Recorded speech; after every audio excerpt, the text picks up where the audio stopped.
Donc bienvenue à tous. Le but aujourd'hui, c'était d'aborder un sujet un petit peu très important. On appelle ça l'UX, donc User Experience. Hi, I'm Will, and I hope to get you very excited about data, even though it does seem like it's kind of boring. So this is basically a database. It's just a database of feedback from customers that I was able to search. 30 seconds, I've got some patterns. I take that content, I start putting it into a spreadsheet, I start tagging it.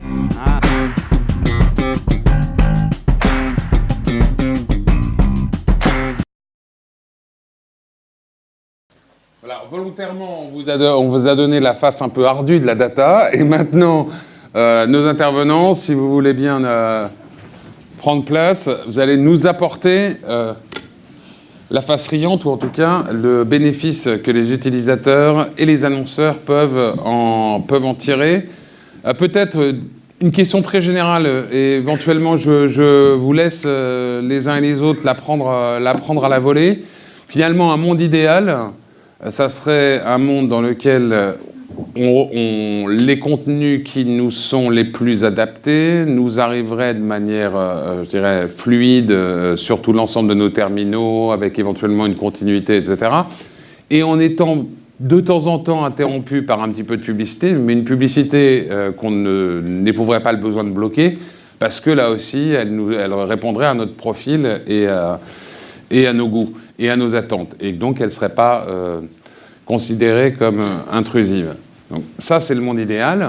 On n'y est pas tout à fait aujourd'hui. C'est quelle combinaison de compétences, de talents. Et là, on a autour de la table à la fois des éditeurs, des distributeurs, des opérateurs, une agence média, une agence de com, donc quelqu'un qui est du côté des annonceurs. Comment est-ce qu'on organise ça? Peut-être Régis Ravanas, parce que chez TF1, vous avez la double casquette à la fois régie et puis développement numérique et donc évolution de l'UX et nouvelles formes de monétisation.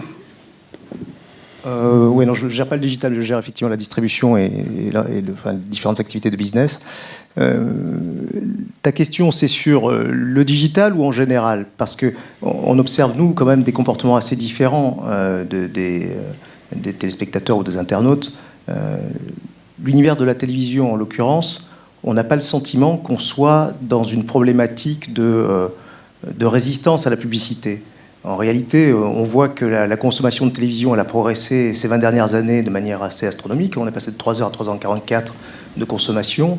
Donc le sentiment qu'on a, c'est que cette publicité elle est acceptée. Quand on regarde l'évolution des courbes d'audience, lorsqu'il y a un spot de publicité, il y a une baisse d'audience de l'ordre de 15%, c'est faible. On est dans un mode de réception, on est finalement assez passif, on laisse gérer son temps par le canal de télévision et on accepte ça.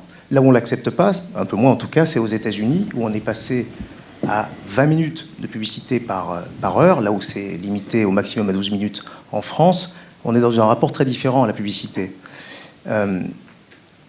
Donc, on ne voit pas trop ce problème-là, je dirais, en télévision. Pour ce qui est du digital, là, en l'occurrence, pour ce qui nous concerne, on voit une vraie différence. Pardon, moi en l'occurrence je pensais ensemble des environnements et je ne pensais pas particulièrement ou seulement publicité. C'est aussi évolution des interfaces, c'est moteur de recommandation, c'est donc le double aspect publicité et contenu. Les meilleurs contenus qui sont éventuellement entrecoupés d'une publicité qui est acceptable et donc à la fin la meilleure expérience utilisateur.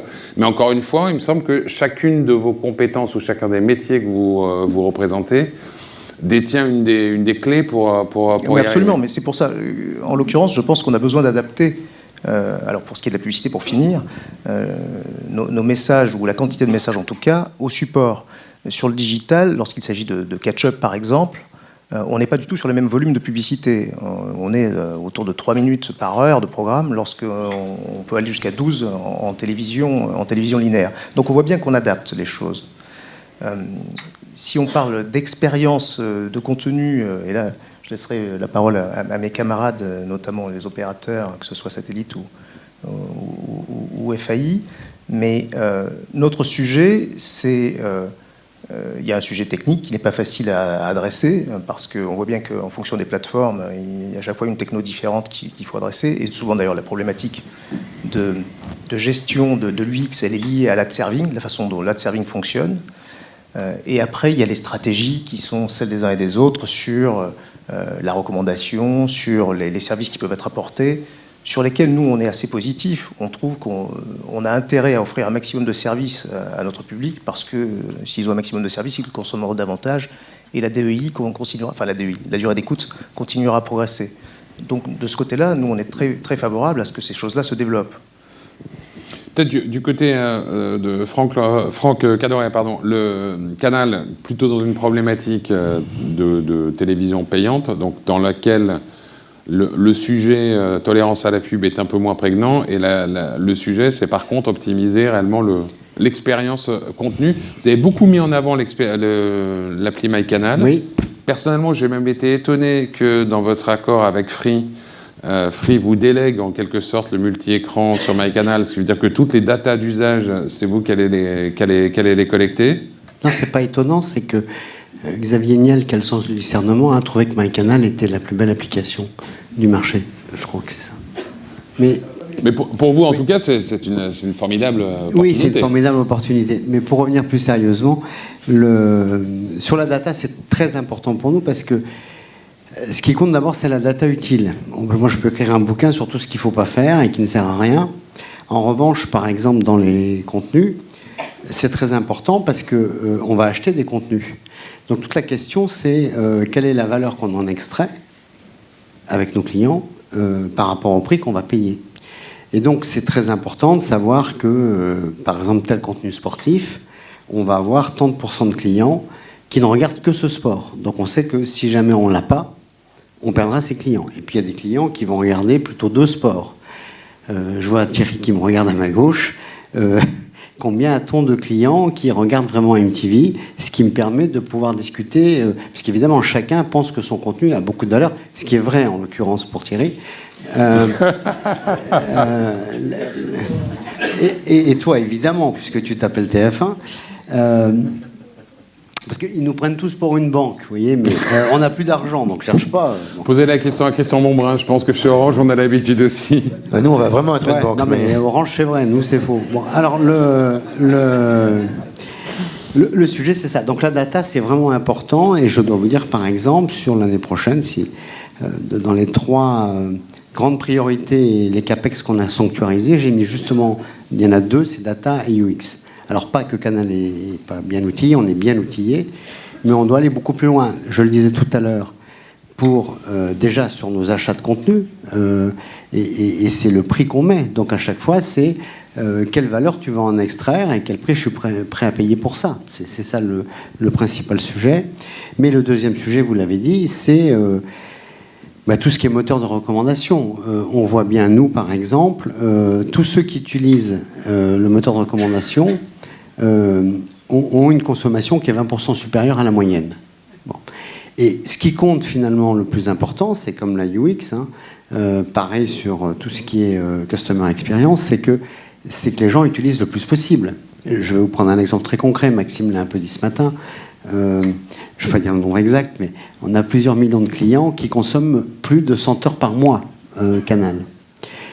Évidemment, ceux qui consomment beaucoup, parce qu'on leur a fait la bonne recommandation, parce que quand ils sont en déplacement, ils peuvent continuer à regarder leur contenu sur MyCanal, on a de bonnes chances que ces gens-là soient très fidèles. Voilà. En revanche, les clients qui n'utilisent pas vraiment Canal, c'est ce que je vais appeler un peu des clients fragiles. Donc j'ai intérêt à vraiment m'en occuper, parce que ceux-là pourraient ne pas rester. Voilà. Donc c'est pour ça que Data UX, pour nous, c'est vraiment notre métier principal. C'est quel contenu je dois acheter. Très important, par exemple, dans le sport, c'est le nombre de fans sur le nombre d'intéressés. Ce qui est intéressant, c'est les fans. C'est ça que vous allez traquer au-delà des données de consommation. Vous allez, par exemple, relever le nombre de fans de MTV et puis celui de MCM pour prendre une chaîne concurrente. Alors, et intégrer ça à des moulinettes, en tout cas d'analyse. Plus facile, moins pour les chaînes, mais plus facile pour le sport, par exemple. vous avez des sports où il y a vraiment... on a le pourcentage de fans sur le pourcentage de très intéressés. Et ce qui compte, ceux qui font vraiment, qui vont s'abonner, c'est les fans. Bon. Donc, si un sport, je dis une bêtise, un exemple, si vous avez sur 100 intéressés par un sport, vous n'avez que 20% de fans, pas sûr qu'il faille y aller. On a des sports où il y a 80% de fans. Donc cela, c'est vraiment des motifs d'abonnement très importants et bien sûr des motifs de fidélisation. Donc data et UX, c'est vraiment clé pour nous. Donc première étape, ou première utilisation, je moniteur, je surveille ceux de mes abonnés qui ne m'ont pas consommé pendant trop longtemps et qui du coup rentrent en zone de fragilité. Deuxième étape, s'agissant de la recommandation, justement, si je suis pertinent et qu'ils suivent mes recommandations, là, ils vont rentrer dans l'expérience et ils vont y adhérer. Et puis en amont, j'ai utilisé la data pour leur avoir proposé, avoir acheté les bons contenus au bon prix. Voilà, mais je dirais qu'en dehors de notre métier, c'est toujours le même. Ce qui compte, c'est de développer l'usage. Il y a des opérateurs télécoms. Leur métier, c'était d'augmenter le trafic. Un jour, si ton trafic augmente, tu le monétiseras. Si ton trafic baisse, c'est un peu embêtant. Nous, c'est exactement pareil. C'est augmenter vraiment l'usage de nos clients. Et pour ça, il faut acheter les bons contenus. La data nous y aide. Il faut leur donner les bonnes recommandations. Et surtout, pouvoir bénéficier de leurs services avec cette ubiquité. C'est-à-dire, vous n'êtes pas seulement à la maison, vous êtes en déplacement. Et vous pouvez continuer à regarder votre match de football, qui est quand même un contenu extrêmement premium pour nos abonnés. Aujourd'hui, quand vous distribuez Canal+, puisqu'en autodistribution, mais sur le réseau d'un tiers, d'un FAI, oui. Qu'est-ce que vous remontez comme data d'utilisation de Canal ? Alors, on collecte des données d'usage. Pas chez tout le monde. Il y a des opérateurs telco. Ça dépend des opérateurs. Il y a des opérateurs qui ne collectent pas l'usage. Donc, évidemment, on ne peut rien collecter. Sur nos abonnés satellites, puisque le seul endroit où finalement j'ai l'accès, là vous êtes chez vous. C'est nous, donc là on voit ce qui se passe. Ce qui compte, c'est pas individuel. Encore une fois, il y a beaucoup de craintes autour souvent de la data, mais il faut distinguer ce qui est donné anonymisé de ce qui est donné individuel.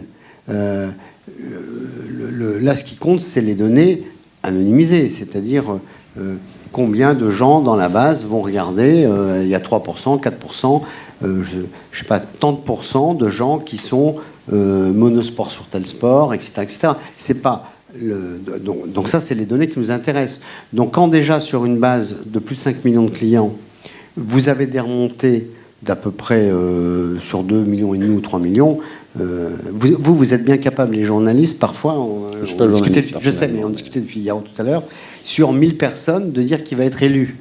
Alors, sur 3 millions de clients, sur 5, on peut considérer que c'est un échantillon représentatif. Chez Orange, Christian, vous partagez de la data avec Canal ? Plein de data. Oui, je pense. Je pense qu'on se soigne sur ça. Je pense qu'on partageait un petit peu moins il y a une époque. Et puis, avec nos grands partenaires, on partage beaucoup de choses. Moi, je vais essayer d'avoir peut-être une vision un peu complémentaire pour rebondir sur ta question du début, sur comment tout ça s'assemble. Et si j'essaie de... Nous, on a à la fois des contenus gratuits, des contenus payants, on a Canal, on voit un peu tout ça comme un ensemble qu'on essaie de rendre cohérent. Et justement, moi, je le vois comme quelque chose avec trois parties. Dans la première et la plus essentielle, ça reste le contenu. C'est absolument passionnant de travailler sur l'expérience. Ça occupe une grande partie, la majeure partie de ma semaine à moi. Mais à la fin, si on n'a pas de contenu de qualité, qui sont fabriqués par les éditeurs, il ne se passe rien.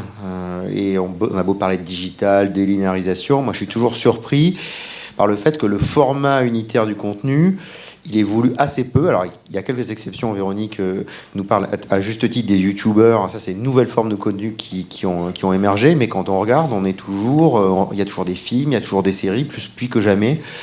Et ça reste la qualité. Et on regarde toujours du foot.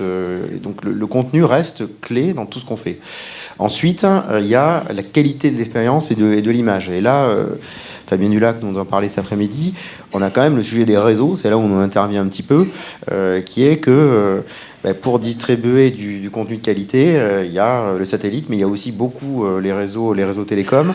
Et ces réseaux, plus leur qualité s'améliore, plus ce contenu est distribué de manière sympathique pour le client. La dernière chose qu'on fait vivre, que peut-être un certain nombre d'entre vous vivent dans la pièce, c'est l'ultra haute définition, qui permet quand même d'avoir une expérience totalement immersive dans son contenu, et les premiers retours de nos abonnés qui bénéficient de ça avec nos nouveaux décodeurs sont hyper positifs. Et après, effectivement, vient le sujet de notre discussion, et pour moi ce n'est que le troisième, qui est que tout ça, il faut le mettre en scène, et là viennent l'ensemble de ce que j'appelle l'expérience utilisateur, dans lequel s'assemble l'interface d'accueil, effectivement la donnée, la manière dont les contenus sont mis en scène. Bon, nous, effectivement, sur le téléviseur, on l'a pas mal fait évoluer, puisque on a effectivement les contenus audiovisuels, mais on a aussi plusieurs centaines de jeux de type console, on a de la musique, et donc ça, c'est vrai qu'on essaie d'assembler ça de manière simple. C'est un boulot de tous les jours, parce qu'il y a beaucoup de choses à montrer.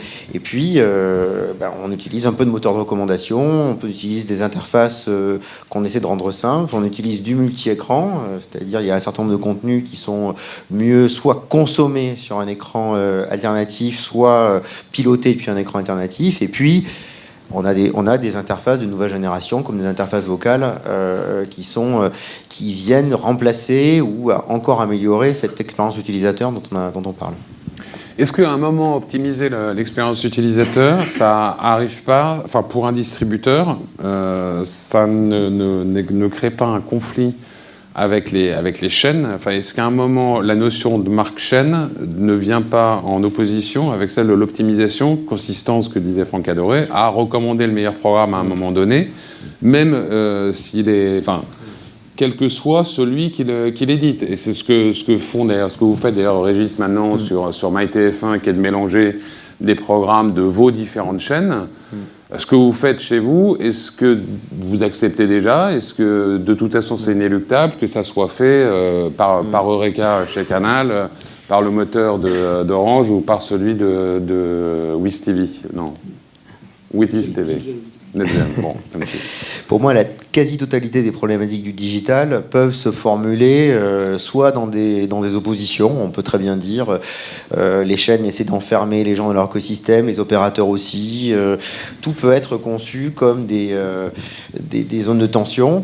Moi, je vois plutôt ça comme des zones de discussion, de coopération, et aucun univers n'est totalement intègre ni complètement isolé. Tous ces univers sont un petit peu poreux. Effectivement, moi, de la fenêtre d'Orange, on essaie d'avoir une expérience la plus large possible. Donc, moi, j'ai envie que mon moteur de recherche, il permette d'aller interagir avec les métadatas de l'ensemble des contenus qu'on met à la disposition. À l'envers, je respecte aussi que Canal ait envie d'avoir un univers qui ressemble à celui de Canal, que TF1, à travers MyTF1, ait envie d'avoir un écosystème MyTF1 que je suis même d'héberger. Donc tout ça, ce sont des... Même Netflix, d'ailleurs, on peut parler de Netflix, qui est un univers relativement fermé et avec lequel nous interagissons. Sans chercher des zones de conflit, il se trouve qu'il y a quelques jours, Netflix a annoncé un deal avec Comcast aux États-Unis, dans lequel, y compris, on va retrouver maintenant les programmes de Netflix brique par brique, enfin programme par programme, dans le moteur de recherche Xfinity de Comcast. C'est bien une évolution quand même assez forte. Et encore une fois, moi, je ne cherche pas des zones de tension, je pointe des le modèle des de Netflix de Comcast, c'est finalement celui qu'ils ont avec nous depuis 2 ans maintenant. C'est simplement Netflix, ils ont regardé, ils ont quand même largement changé leur modèle de distribution.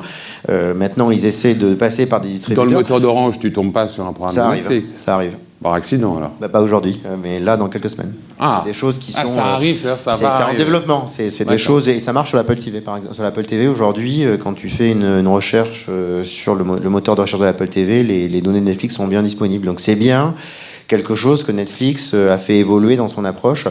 Et il ne raisonne plus en disant « je suis propriétaire de mes données, personne n'y accède ». Thierry, c'est quelque chose qui est inquiétant. Après, Régis, tu reprendras Donc... Thierry Camas, MTV, Nickelodeon.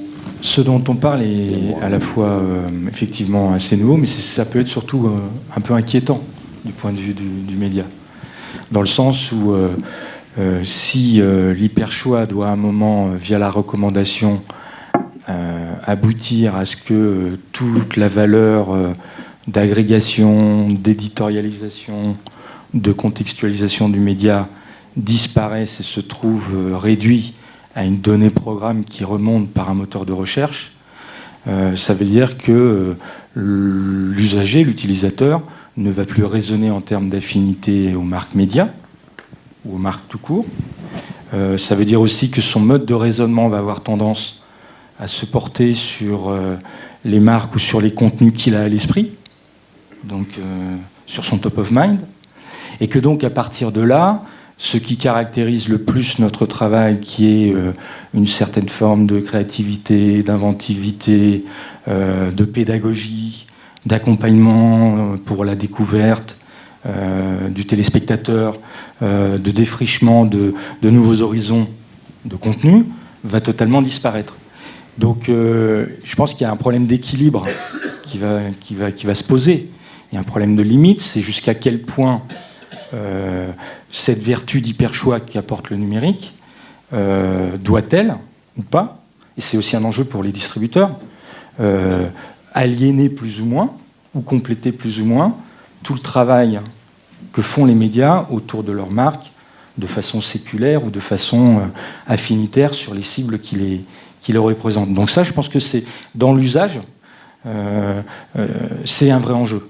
En revanche, l'idée qui consiste à dire, à partir d'un moteur de recommandation, qu'on puisse créer de la suggestion qui conduit à une nouvelle contextualisation élargie et dans laquelle on ne laisse pas le téléspectateur seul devant cet océan de contenu, là, effectivement, on est dans un champ positif d'un usage plus abouti. Donc c'est pas le même réflexe ou c'est pas les mêmes effets pour toi selon que tu es dans la recommandation ou dans la recherche, quoi. Enfin, Oui, non, c'est pas les mêmes effets dès lors que l'opérateur arrive à le doser et arrive à l'accompagner par rapport à l'utilisateur.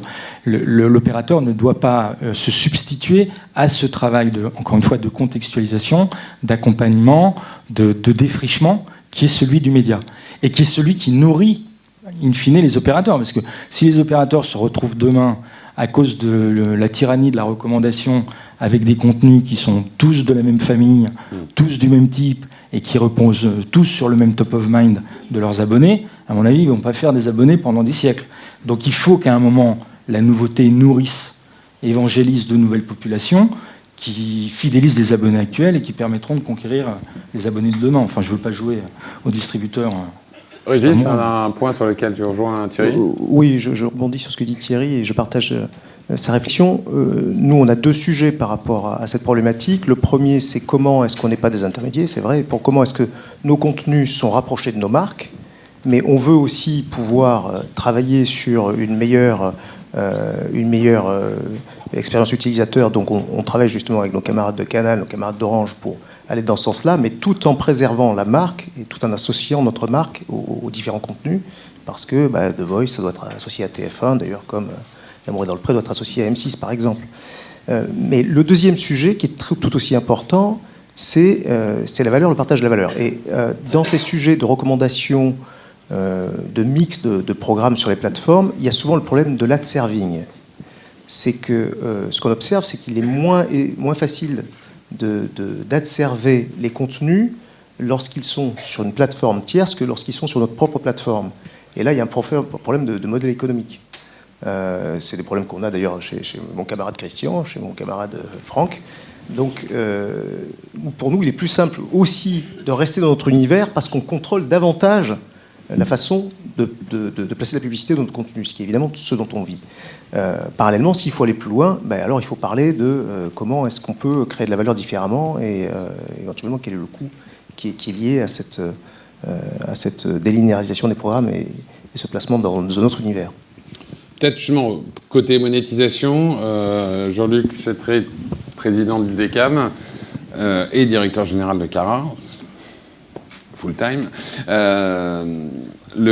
sur ces les différentes sources de données qui ont été évoquées là, et puis donc finalement, est-ce qu'aujourd'hui, les annonceurs, les agences ont un accès ils ont un accès plus ou moins facile? Est-ce que certaines sont plus ou moins pertinentes?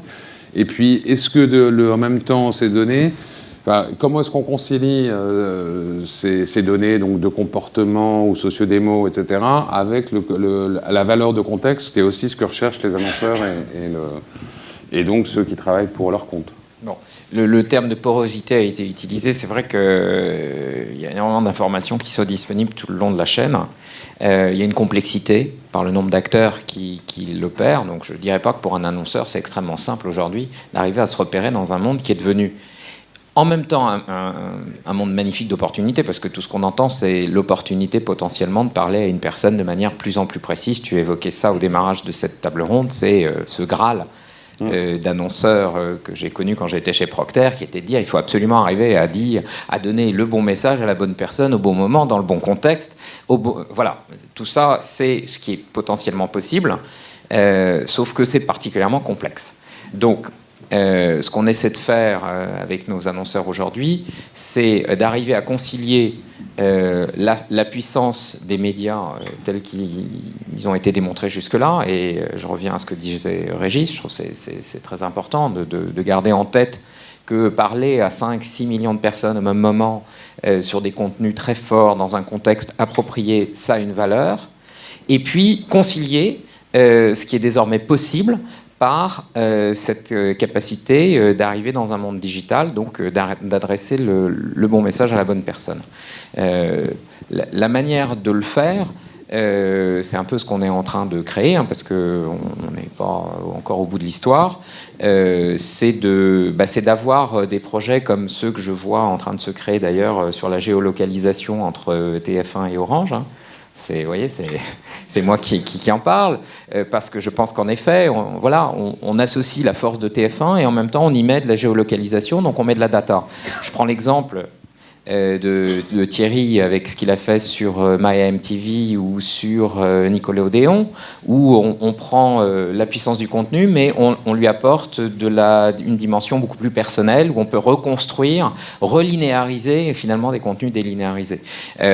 Ces opportunités-là, si on arrive à les saisir, alors il y a tout un sujet d'un point de vue aussi contenu publicitaire, création publicitaire, il va falloir s'adapter à ce nouvel environnement.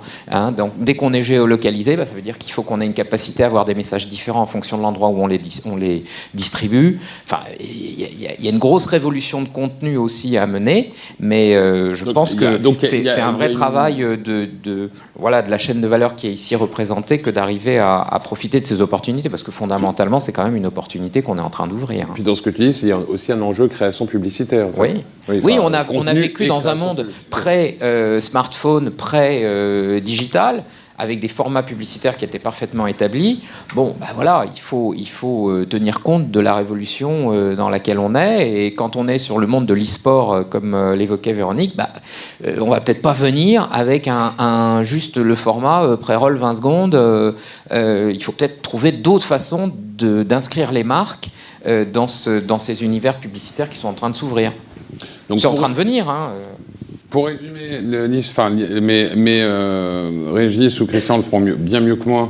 Un mot sur ce test qui a démarré à Lyon, sauf erreur de ma part, donc chez les abonnés Orange, sur la télévision, avec une publicité personnalisée qui leur est adressée donc pour la Poste, mais peut-être, encore une fois, vous serez meilleur. En deux mots, on a déjà parlé. En fait, ce qu'on fait, le sujet général, c'est celui que vous avez évoqué, qui est, pour les contenus gratuits, c'est donc en l'occurrence ce TF1, on est en train d'explorer comment est-ce qu'on met la technologie et la donnée au service des nouvelles formes publicitaires que vous évoquiez. Le test en cours, c'est effectivement, on utilise nos données de géolocalisation de nos abonnés Orange, et sur la base de cette donnée, les équipes de TF1 Publicité adressent de la publicité géolocalisée, adservée, sur le service interactif MyTF1 sur nos box.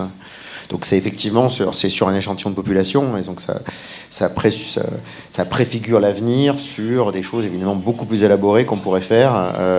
Et pour nous, ça nous permet aussi de tester le retour de nos clients, parce que évidemment, nous ne sommes pas un acteur principalement du gratuit, donc nous avons d'abord un contrat, d'ailleurs un contrat en bonne et due forme, mais un contrat moral avec nos clients, qui est de ne pas faire n'importe quoi avec leurs données. Et donc là, dans le cas du test que vous évoquez, on a un échange explicite avec les clients, sur lequel ils nous donnent l'accord de faire ce test. Donc ça nous donne aussi un échange avec nos abonnés sur comment tout ça peut se mettre en place. En tout cas, ce n'est que le début de l'histoire. Après, il y a bien sûr le Graal de la publicité adressée sur le linéaire, qui est aujourd'hui qui existe aux États-Unis, qui existe en Angleterre. Aux États-Unis, c'est un vrai sujet. C'est un marché de l'ordre de...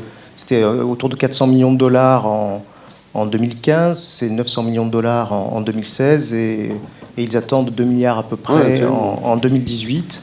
Donc, alors 2 milliards à la taille des États-Unis, c'est 3% du marché. Mais néanmoins, c'est quand même, ça devient représentatif, sachant que ce sont les opérateurs aux États-Unis qui se sont lancés dans cette aventure-là et pas les chaînes, puisque les opérateurs, vous savez qu'en vertu de la réglementation américaine, il y a 2 minutes de publicité par heure qui sont dédiés aux opérateurs, qu'ils soient satellites, qu'ils soient FAI ou qu'ils soient câbleaux. En France, le sujet, c'est quelle valeur peut être créée avec la télé adressable, qui est aujourd'hui, d'ailleurs, pour le linéaire, qui n'est pas permise.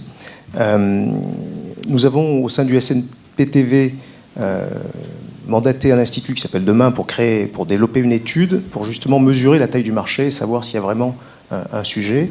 Mais en attendant, on essaie de jouer un peu notre rôle de précurseur en essayant de tester quelques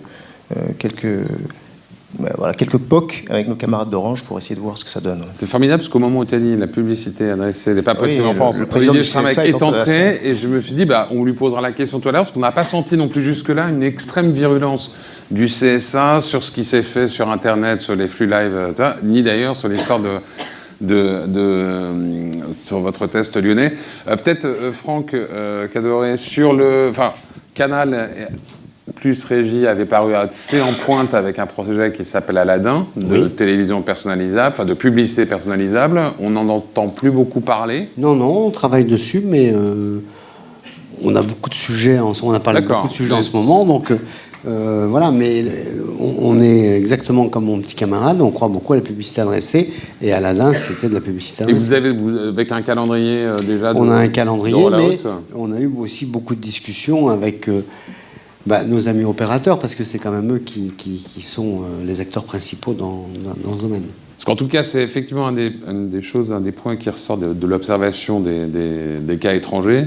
C'est qu'à un moment, en Australie en particulier, c'est à la fin une espèce de coopérative générale des éditeurs, des opérateurs, de l'institut d'audience locale et éventuellement des régies. Il faut mettre beaucoup de monde autour de la table, quoi. Et encore plus en France où il n'y a pas effectivement. Oui, mais on va y aller. Pourquoi ? Parce que vous avez bien vu ce qui a été dit tout à l'heure. Aujourd'hui, il y a quand même systématiquement une augmentation du marché publicitaire vers les acteurs digitaux. Et c'est pas tellement en faveur des médias traditionnels. Donc, va bien falloir qu'on augmente un peu la part du gâteau pour les télévisions. Et par contre, je n'ai pas entendu, je pense que j'ai mal entendu la date que vous avez évoquée sur le lancement d'Aladdin. Je crois, vu mon âge, j'ai des trous de mémoire également. Du coup, ça ne vous ennuie pas de la répéter? Parce que j'ai un trou. Eh bien, écoute, tu peux lui dire, Thierry? J'ai pas entendu. T'es sourd aussi à ton âge? Alors, le temps donc que la mémoire revienne, peut-être interroger Mathias Hautefort. Donc, Vitis, peut-être un mot d'abord sur ce qu'est Vitis, ex-Vidéo Futur. Juste un mot sur Vitis avant de parler du sujet. Vitis est un opérateur de fibre dédié à ce qu'on appelle les réseaux d'initiative publique. Certains l'ont appelé l'opérateur de fibre des champs, c'est comme ça que certains l'ont décrit, mais c'est quand même 45% des Français à terme. Et une société qui a été créée avec 3 actionnaires, un actionnaire d'origine technologique, société de GEM, il y a 20 ans spécialisée dans tout ce qui est UI notamment, donc je vais y venir, la Caisse des dépôts, et enfin le groupe Océinde, qui est un groupe familial qui depuis 40 ans, et notamment dans les télécoms à La Réunion, mobile et maintenant fibre. Et d'ailleurs dépositaire depuis peu d'une licence 4G. Ce que nous on voit au niveau de Vitis et plus généralement au niveau de NetGem, je fais partie depuis quelques années maintenant auprès d'un certain nombre d'opérateurs, en particulier en Europe, à peu près 4 millions de box aujourd'hui sur le terrain avec cette UI. D'abord, la première chose, c'est que je pense qu'il y a clairement une tendance de fond, quel que soit ce qu'on désire, ce qu'on imagine, ce qu'on souhaite, qui est que le non-linéaire est en train, en termes d'usage, je ne parle pas de valeur, là, d'usage, prendre le pas sur le linéaire. À ma connaissance, aux États-Unis, c'est déjà le cas depuis 2015. Ce n'est pas encore le cas tout à fait en France. En temps, je n'ai pas dit en valeur, je sais que Thierry n'aime pas ce que je dis, mais c'est le cas aux États-Unis. En brut, c'est ça enfin, c'est pour ça que je parle en temps. Sur la partie box, la partie opérateur. Ceci s'accélère aujourd'hui pour une raison très simple, c'est que le couple accès très haut débit, notamment fibre mais d'autres, plus contenu, fait que l'usage devient évidemment de plus en plus celui-là, quel que soit le type d'usage qu'utilise ensuite le consommateur. À partir de là, ce qui se passe, c'est que la UI présentée, donc la capacité de proposer les contenus aux consommateurs sur ces écrans, le premier c'est le grand écran, mais aussi l'écran mobile, se fait de plus en plus par catégorie de contenu, je sais que je vais en effrayer certains, et pas uniquement par type de chaîne. Alors, pour moi, ça reste des marques ombrelles essentielles et fortes, mais si vous regardez les nouvelles UI aujourd'hui, la nôtre en France, en Angleterre, en Suisse, en Finlande, au Luxembourg, vous avez toute la liste, la présentation immédiate de la UI, c'est par catégorie de contenu. Donc je recherche mes films, mes séries, la jeunesse. J'ai bien sûr toujours accès aux chaînes. Et bien sûr, dans les chaînes, je retrouve le replay immédiatement. Et bien sûr, lorsque je suis sur une UI, je retrouve l'indication qu'est la chaîne. UI, c'est User Interface, donc l'interface utilisateur, il me semblait. Et donc, autrement, quand je suis sur ma télé, je vois tout de suite des murs d'images, des murs de contenu. Et d'ailleurs, on parle en milliers de contenus, en dizaines de milliers de contenus, et plus uniquement en nombre de chaînes. Alors, c'est pas forcément ce que chacun ici souhaite, mais c'est qui est en train de se passer de manière massive chez les opérateurs. Pas tous en France, pas forcément toujours en avance là-dessus, mais dans de grands pays européens, c'est le cas. À partir de là, se posent plusieurs questions. Comment ça va évoluer dans le modèle économique, bien sûr. Je n'ai pas toutes les réponses, mais je vois certaines évolutions. Et dans l'usage du consommateur. D'abord, pour moi, il est plus dans une logique de personnalisation que de recommandation. Donc, notamment, vous voyez sur ce qu'on appelle les hubs, donc sur votre télé, des hubs personnalisés. Je choisis moi-même d'avoir des hubs où j'ai que de la série, j'ai que du cinéma, j'ai que de la jeunesse, en plus de ce qu'on me propose. J'ai toujours l'indication sur les chaînes. J'ai toujours les indications sur les services type Netflix ou autres.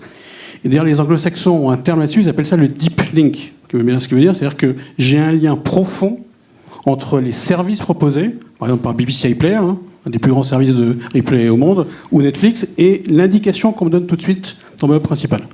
Et ça se développe de manière technique assez simple, mais ça change radicalement l'approche que vous avez avec les contenus. Après se pose la question effectivement du modèle économique, et je pense personnellement que les éditeurs et les chaînes ont un rôle très très fort à jouer là-dessus. La seule chose, c'est qu'ils changent peut-être la manière de présenter leur valeur. C'est plus uniquement de la publicité, c'est plus uniquement de la chaîne payante, c'est le mix du non linéaire et du linéaire. Et à titre personnel, je considère par exemple que les chaînes dites payantes aujourd'hui ont de la valeur autant dans le linéaire que dans le linéaire. Voilà. Je connais beaucoup d'éditeurs, d'opérateurs, qui achètent aux éditeurs le couple. On n'achète plus une chaîne linéaire sans le replay. Ça doit venir avec, et on présente les contenus de la chaîne. Et je suis ravi d'avoir, même si tu es inquiet Thierry, d'avoir toute une série de tes chaînes avec le replay, et je présente les contenus aussi bien cinéma par Paramount Channel que Paramount Channel. Et après, sur les questions de type publicité, c'est beaucoup plus complexe. Et là, il y a certains pays qui ont eu des solutions intéressantes. Je ne sais pas si tu connaissais l'exemple suisse. Alors ça, c'est moins grand que nous, la Suisse, mais ils ont un exemple qui est très intéressant. Ils ont mutualisé l'ensemble des revenus sur le replay. Pour être simple, c'est une mutualisation avec par une forme de taxe de l'ensemble des revenus replay. Je ne dis pas que c'est ce que je veux en France, mais il se trouve que ça marche. Toutes les chaînes sont en replay. Les revenus sont partagés ensuite par les éditeurs sur la base d'une redevance. Ça a au moins un avantage, c'est que les éditeurs savent qu'ils sont payés. Les opérateurs payent cette redevance et les consommateurs ont accès directement à l'ensemble de ces services. Donc il y a des solutions, c'est pas simple.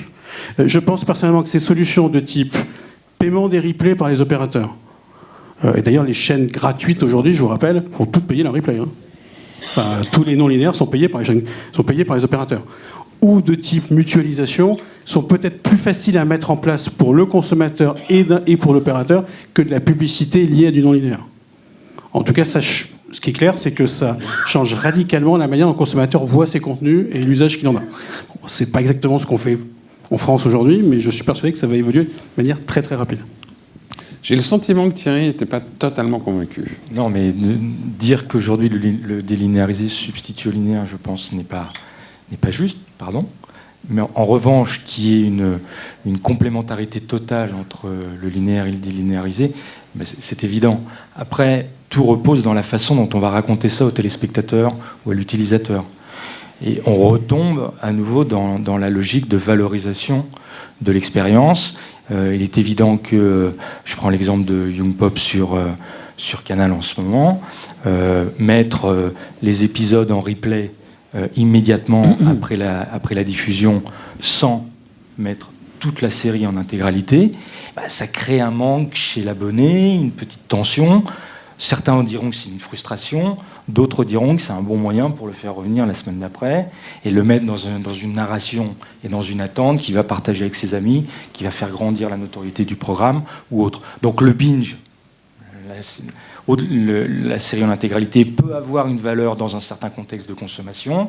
Le non-binge et le renvoi à la semaine d'après, confère ce que fait Canal en ce moment sur Young Pop et que vous ne ferez pas, je crois, sur Jour Polaire. Preuve que vous utilisez ou l'un ou l'autre, selon le cas, pour jouer sur les différentes tensions et les différentes, envies du téléspectateur ou de l'utilisateur à un instant T. Mais dans tous les cas, quelle que soit la narration qui est choisie, en l'occurrence, je ferai sur l'exemple de Canal à l'instant, le maillon du linéaire reste le maillon de primo-diffusion, de primo-socialisation et de valorisation numéro 1. Donc l'expérience complète les différents modèles, complète les différents écrans, complète les différentes temporalités de consommation, mais ne les oppose pas entre elles pour les faire se cannibaliser. En tout cas, lorsque la chronologie est bien faite. Juste pour compléter ce que disait Thierry, si on regarde juste un chiffre qui est intéressant, sur les 15-24 ans qui sont ceux qui ont la plus grosse propension à utiliser le délinéarisé, pour ce qui est de la télévision, il la regarde 1h48 par jour. Et en France, oui, je parle de la France. Non, tu as parlé de la France aussi. Et après de la France.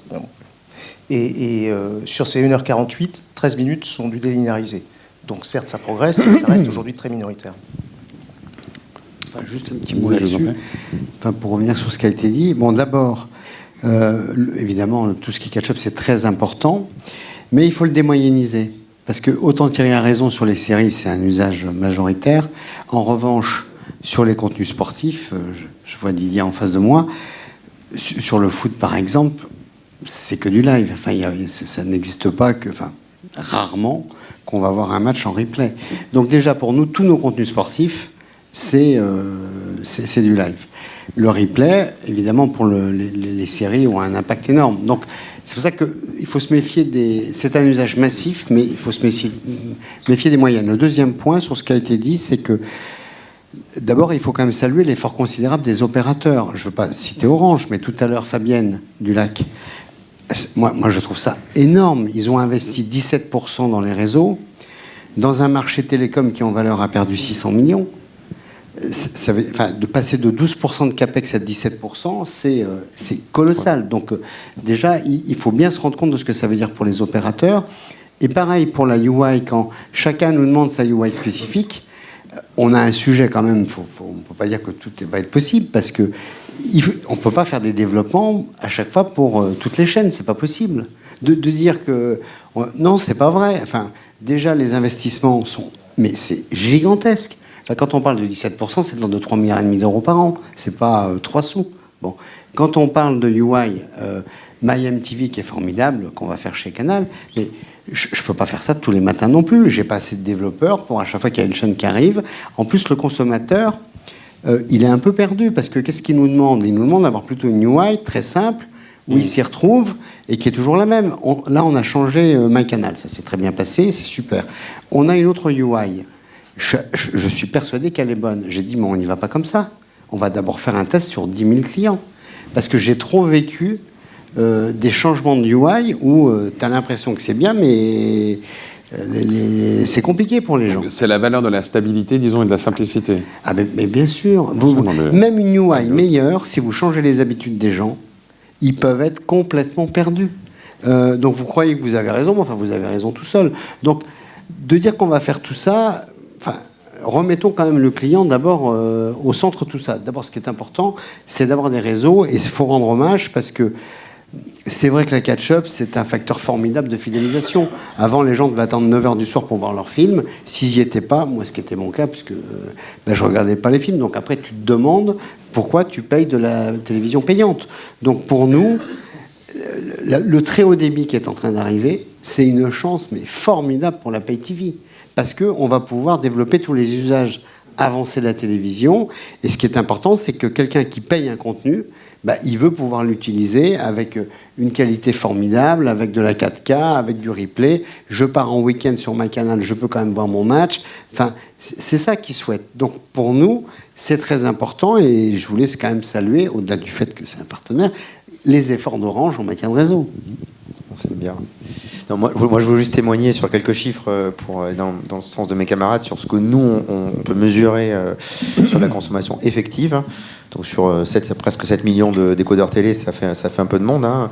Ce qu'on voit, c'est qu'effectivement, la consommation à la demande, elle augmente de manière très importante. On fait...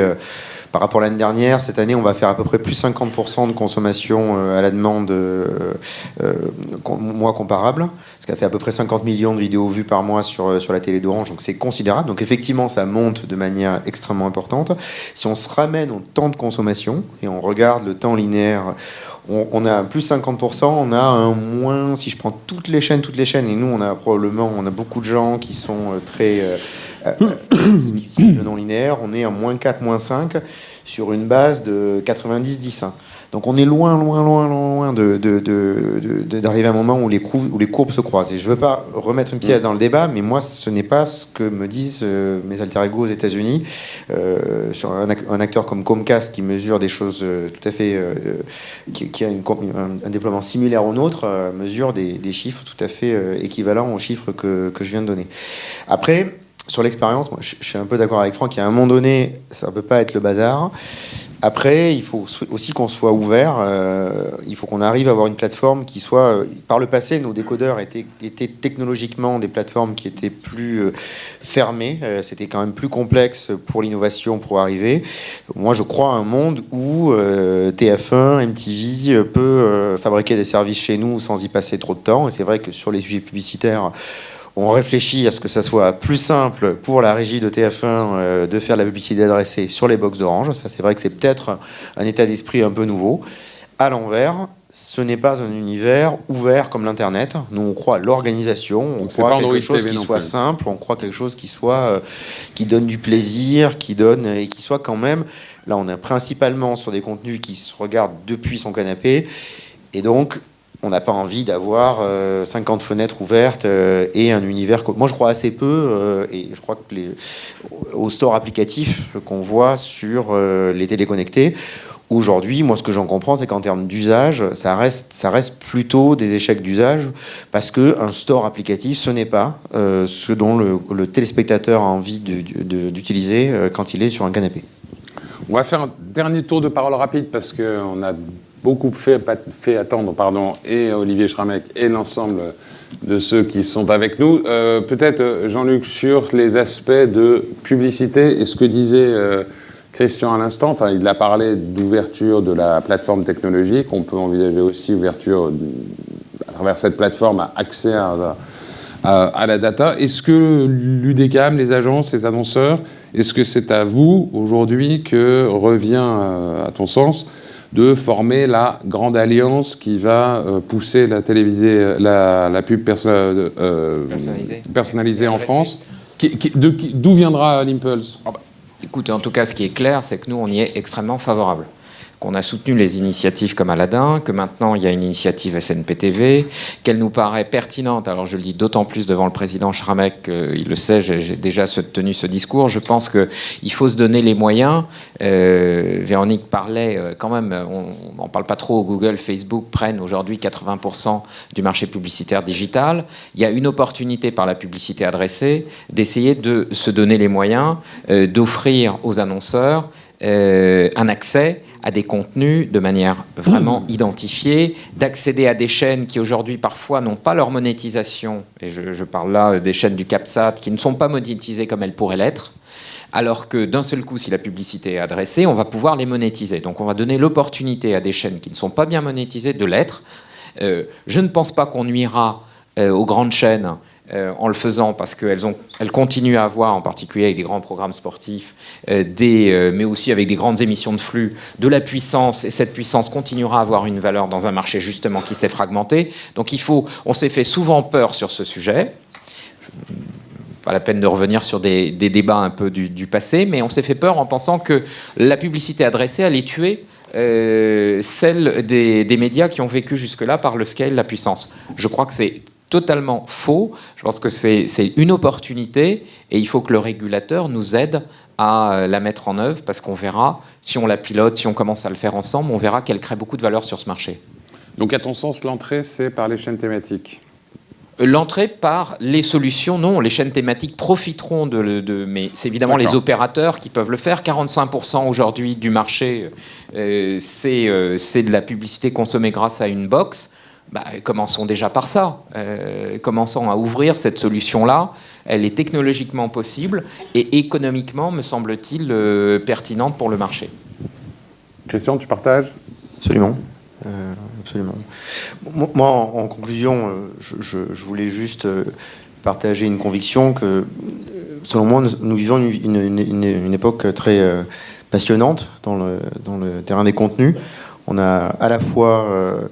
on n'a jamais eu autant de contenus et autant de contenus de grande qualité qui est fabriqué. Alors certes, il y a des enjeux. Hein. Est-ce qu'on arrivera, et j'espère bien sûr qu'on arrivera à maintenir un contenu de qualité produit depuis la France.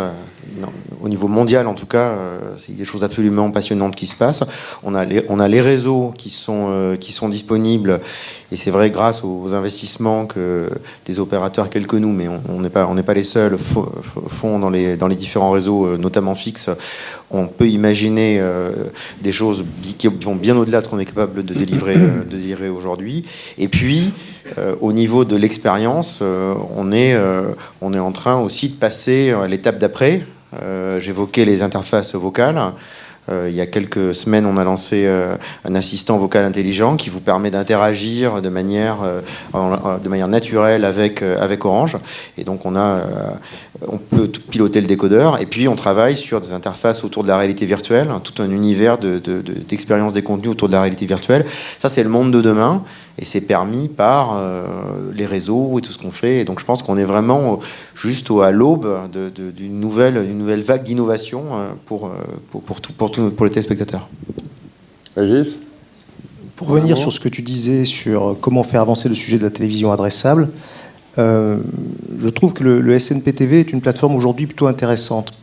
Thierry est avec moi dans cette instance-là. On a aussi un représentant de Canal+. Parce qu'il y a un niveau de dialogue de bon niveau, et on voit bien qu'on arrive à partager des sujets et à les faire avancer. Donc, je crois que ça peut être là un moyen de justement d'aller dans le bon sens. Pour ce qui est de notre groupe, nous, on est assez convaincus. On ne croit pas que ça va être forcément un Eldorado, l'Addressable TV. D'ailleurs, quand on regarde ce qui se passe aux États-Unis, c'est essentiellement de la géolocalisation. Hein. C'est pas de savoir si monsieur consomme plus de yaourt ou c'est vraiment la géolocalisation le sujet là-bas.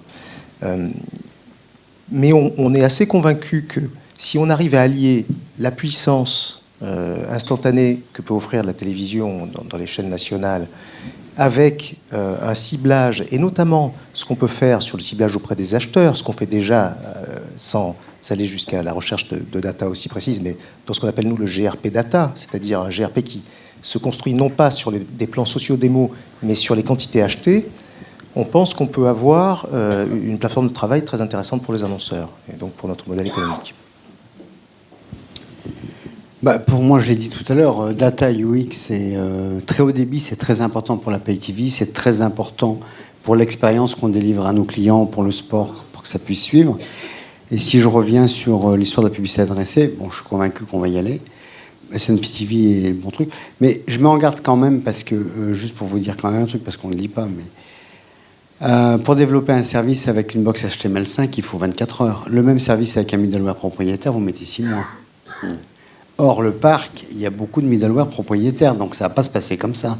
On croit toujours, à chaque fois, quand vous êtes telco, vous regardez quand même les équipements qui sont éligibles. Et voilà. Donc, un des gros sujets va être celui-là. Après, c'est qui collecte de la data, qui n'en collecte pas. Il y a des opérateurs qui n'en collectent pas. Qu'est-ce que je peux faire, qu'est-ce que je peux pas faire. Enfin, donc, c'est pas si trivial que ça. Voilà. Non, on parle beaucoup de data, donc c'est évident que la data est le point d'aboutissement. Et surtout, c'est un point d'aboutissement qui a vraiment deux versants très stratégiques. Le premier, c'est que c'est un formidable outil marketing. Pouvoir faire du push CRM sur des bases de données clients, pouvoir géolocaliser des clients, marketer nos produits, nos programmes directement auprès de nos clients, ça a une très forte valeur. Tout à l'heure, Véronique Morelli parlait de la Paris Games Week. L'une de nos chaînes, Game One, avait un stand de presque 400 mètres carrés. On a alerté tous les fans de nos bases, et on a des bases de plusieurs milliers de clients en géolocalisation sur Paris, l'Île-de-France, pour leur dire venez sur le stand Game One, venez voir tous les animateurs, venez assister à tous les directs qu'on va faire pendant 5 jours. Donc ça, c'est le premier versant, c'est le marketing. Mais comme on ne perd pas le nord, il y a un deuxième versant qui est immédiatement corrélé, qui est celui de la monétisation. Donc il est évident que quand on a parlé à ces fans, il y a un moment où on est revenu un peu vers eux et on leur a dit, au fait, il y a aussi une boîte qui est super sympa, qui s'appelle Turtle Entertainment, qui fait des casques de VR et des casques pour le e-sport, et vous pourrez avoir des démos de ces casques-là sur nos stands. Donc ce versant de monétisation, il est directement corrélé à l'aspect marketing, et la combinaison des deux laisse espérer qu'effectivement, on a de nouveaux modèles, en particulier sur des médias thématiques ou sur des médias affines, pour pouvoir réussir les développements de demain, et le tout dans des modèles économiques qui sont stables sur le long terme. Mathias, un dernier mot. Le dernier mot. Moi, je suis persuadé que l'arrivée du très haut débit dont on a parlé va être une chance pour beaucoup de gens, avec ces milliards d'investissements et ces évolutions technologiques. C'est une chance, bien sûr, pour le consommateur, parce que c'est l'ouverture à des univers extraordinaires en termes de nombre de contenus, d'usages, et de nouvelles technologies, nouvelles plateformes, du UI beaucoup plus simple. C'est une chance pour les opérateurs, parce que ça nous permet de recréer de la valeur avec de nouveaux services, dans la durée, même s'il y a beaucoup d'investissements, des complexités dans les box. D'ailleurs, c'est souvent pas plus mal de redémarrer sur des nouvelles générations. Mais je pense que ça sera aussi une chance pour les éditeurs. Alors, il y aura peut-être des évolutions, des changements, mais ça sera une chance parce que ça redonne aussi de la valeur à leur contenu. Et ils verront très vite, et ils le savent déjà d'ailleurs, que dans le très haut débit, les investissements massifs des opérateurs, quels qu'ils soient, ils sont liés à cette disponibilité du contenu. C'est pas pour rien que beaucoup d'entre eux monétisent différemment aujourd'hui l'ensemble de leur contenu, qu'ils soient payants, gratuits, linéaires, non linéaires. Donc je pense que c'est une chance pour tout le monde et ça va changer radicalement ce qui se passe dans les prochaines années. Moi j'appelle ça les autoroutes du divertissement. Je dis qu'il faut que tout le monde en profite parce que je pense que c'est vraiment ça qui va changer chez les consommateurs et dans l'ensemble de l'économie, en France et dans d'autres pays, dans les prochaines années. Merci à vous 6. Merci beaucoup.